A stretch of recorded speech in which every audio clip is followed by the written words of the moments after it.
So we're speaking with Mary Elizabeth Summer, author of Trust Me, I'm Lying, a young adult mystery thriller that releases October 14th from Random House, Delacorte. So Trust Me, I'm Lying is described as replete with wit, romance, and Ocean's 11 inspired action, which, like, I'm in, Mary Elizabeth, I have to say. So your main character is Julep Dupree. And she's a high school con artist who's learned from the best, who is her father, who is sounds like a traveling con man. He's a grifter who likes to gamble. He bets on horses. Mm-hmm. So Julep scams her classmates for money, but she's also a really good student and careful to remain that way. Can you tell us a bit more about her, what she's truly after, and then tell us what happens sort of to complicate matters? Well, right now, as the book opens, what she's really going for is that she wants a normal life.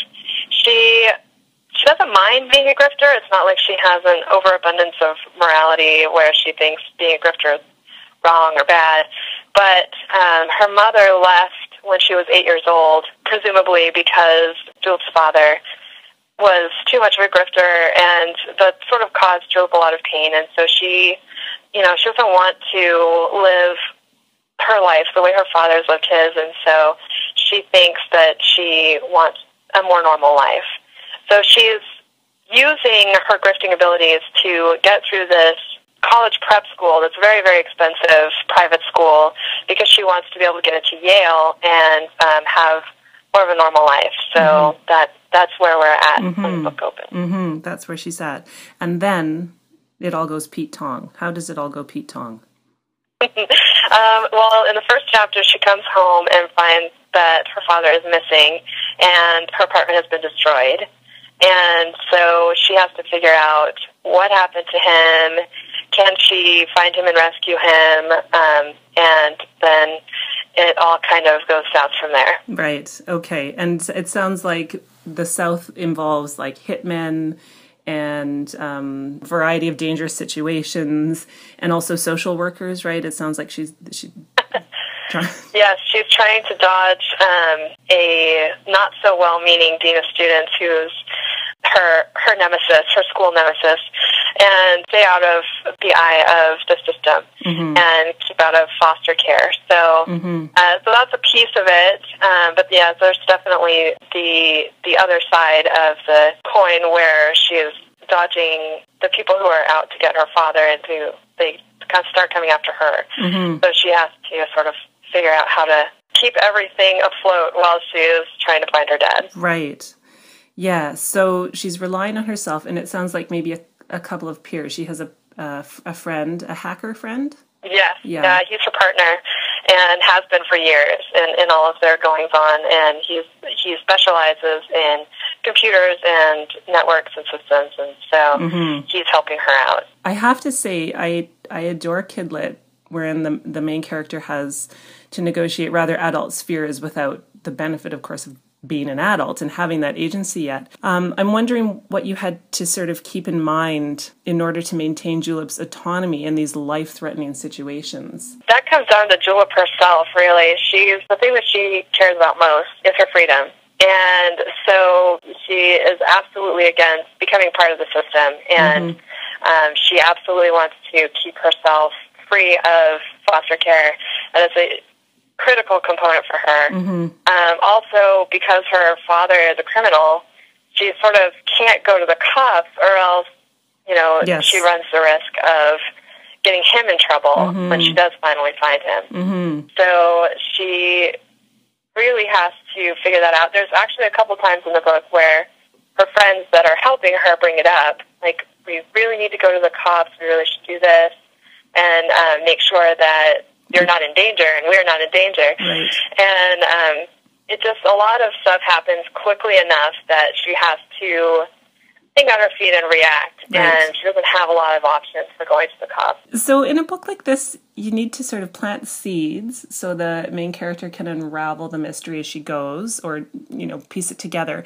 How do you write that? Do you outline, or are you a pantser and then go back in and plant those seeds, or how does that process look for you? I have a confession to make, and that is that I never really intended to be a mystery writer. Oh. I sort of fell into it accidentally, so it's been very much a learning experience. Oh, interesting. For me about that specifically.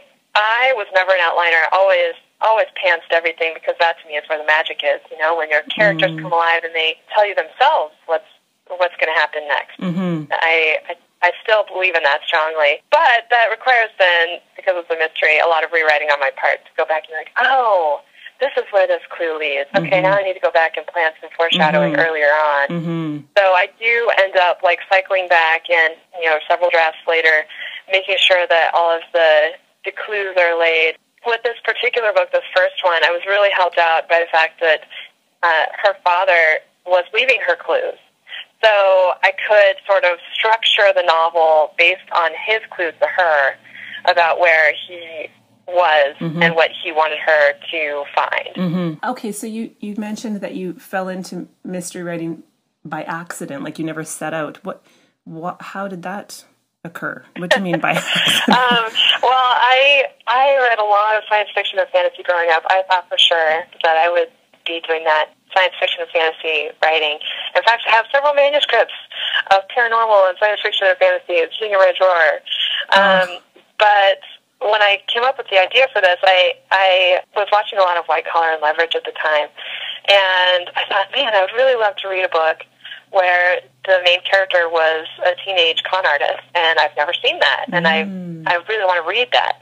And so then I thought, well, if I want to read it and I've never seen it, I guess I have to write it. Right. So then I wrote it, and it just sort of like all clicked, and everything just seemed right. And then when I finished it, I started looking for an agent and found an agent pretty quickly, and got a book deal, and you know, it just sort of was like, I guess I'm a mystery writer now. Totally.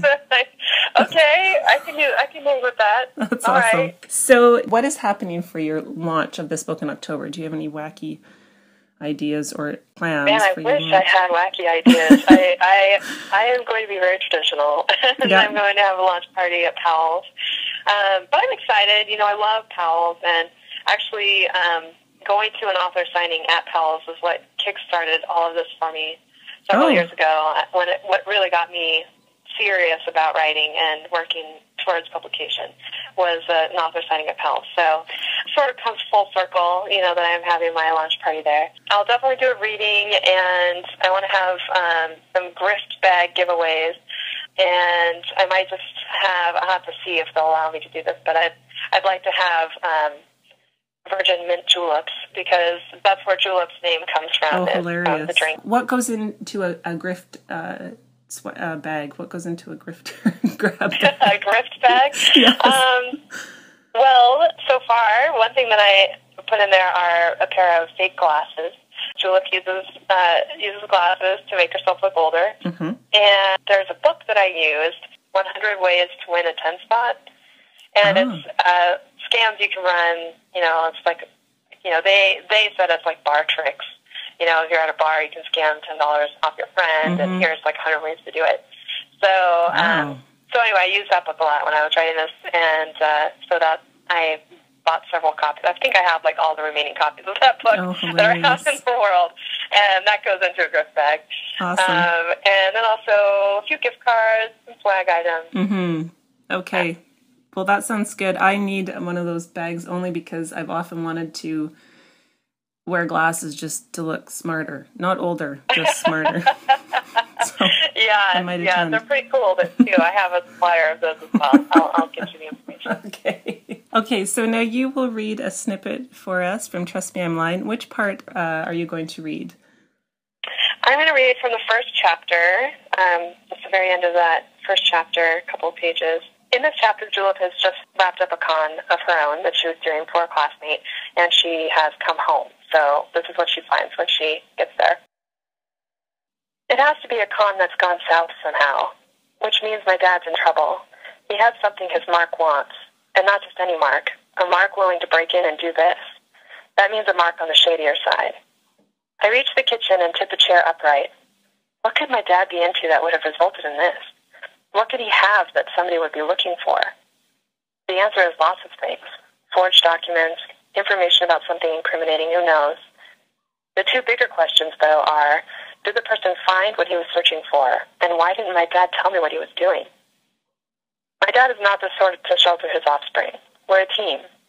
I sometimes help him brainstorm when he's planning a con. He doesn't often use me as a roper, mostly because I'd stick out like a sore thumb in the circles he tends to work. But he always tells me his angle. I lean against the wall, surveying the destruction in the kitchen. Something tells me whoever tossed the place did not find what he was looking for. That might very well be wishful thinking, but I decide to act on the hunch anyway. Can't hurt to do a bit of searching of my own. But before I turn over even a plate, two thoughts occur to me. One, I should call the police before I tamper with any potential evidence. Two, if the homewrecker didn't find what he was looking for, he might come back. I reach for my phone and tap a 9 and a 1 before I come to my senses. I can't call the police.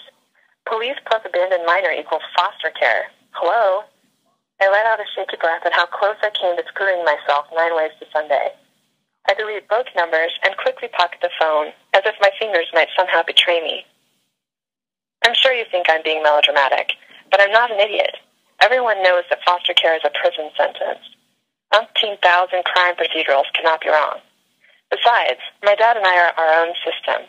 I'm the one who knows him well enough to figure out where he's hidden whatever the intruder was searching for.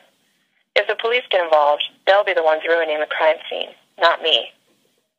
I picture my dad, every detail from his thick brown hair to his scuffed Oxford. If I were my dad and I had to hide something, what hasn't been touched? I turn in a slow circle till I find it. A perfectly upright, not even a millimeter out of place trash can. Only cops dig in the garbage julep, and even then, only on TV. Before considering the consequences, I yank the bag out of the can and empty it onto what's left of the linoleum. Last night's chicken bones come tumbling out, along with several plastic wrappers and a lump of grease-covered foil. Gross? Yes. Illuminating? No. I root around in it anyway, holding my breath and hoping. But there's nothing in the bag that can remotely be construed as valuable. No pictures, no papers, no money, nothing. I plop on the floor next to the mess, swearing to myself. I mean, who am I kidding? How am I supposed to find my dad in a pile of half-eaten chicken? The trash can mocks me with its dingy plastic lid. Still upright, it is the only thing in the apartment that's exactly where it should be. I kick out and knock it over. Might as well finish the job right. But as it falls to the floor, I hear something bang around inside. I pull the mouth around to where I can see. Inside the can is a padded envelope. Ignoring the muck, I reach in and grab the envelope. As I rip it open, I have a strange sense of doom, like liberating its contents is some kind of point of no return. I ignore the feeling. He is my dad, after all. But when I pull out said contents, I'm even more unnerved. In one hand, I hold a note. Beware the field of miracles. In the other, I hold a gun.